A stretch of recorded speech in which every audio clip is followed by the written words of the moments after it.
સંભલમાં ભાઈચારાની ગોળી મારી પોલીસે માહોલ બગાડ્યો। સંસદમાં અખિલેશ યાદવે સરકારને ઘેરી। સંસદમાં શિયાળુ સત્ર ચાલી રહ્યું છે। વિપક્ષ દ્વારા સંભલ હિંસા અને અદાણી પર અમેરિકાના આરોપો મુદ્દે જોરદાર રીતે હોબાળો કરવામાં આવી રહ્યો છે। ત્યારે સંભલ હિંસા મામલે આજે સપાના વડા અને સાંસદ અખિલેશ યાદવે સંભલ હિંસા મામલે સરકાર સામે આક્રમક વલણ અપનાવ્યું હતું।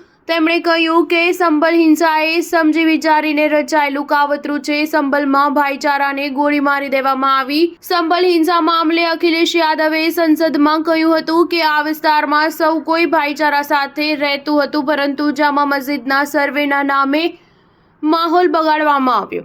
જે રીતે જામા મસ્જિદમાં ખોદકામની વાતો થઈ રહી છે તેનાથી દેશનો સૌહાર્દ બગડશે।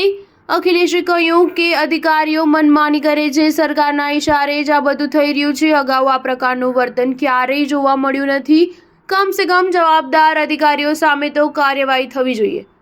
જે લોકો जगह जगह खोद देना चाहते हैं वो देश का सौहार्द खो देंगे। આ સમજી વિચારેલી રણનીતિ છે, જેના હેઠળ ભાજપ ઠેર ઠેર આ પ્રકારના કૃત્ય કરી રહ્યો છે। અખિલેશ યાદવે સરકારને ઘેરતા કહ્યું કે વર્તમાન સરકાર બંધારણને માનતી જ નથી। 19મી નવેમ્બરે અરજી દાખલ કરાઈ હતી, પરંતુ બીજા પક્ષને સાંભળ્યા વિના જ સર્વેના આદેશ જારી કરી દેવાયા।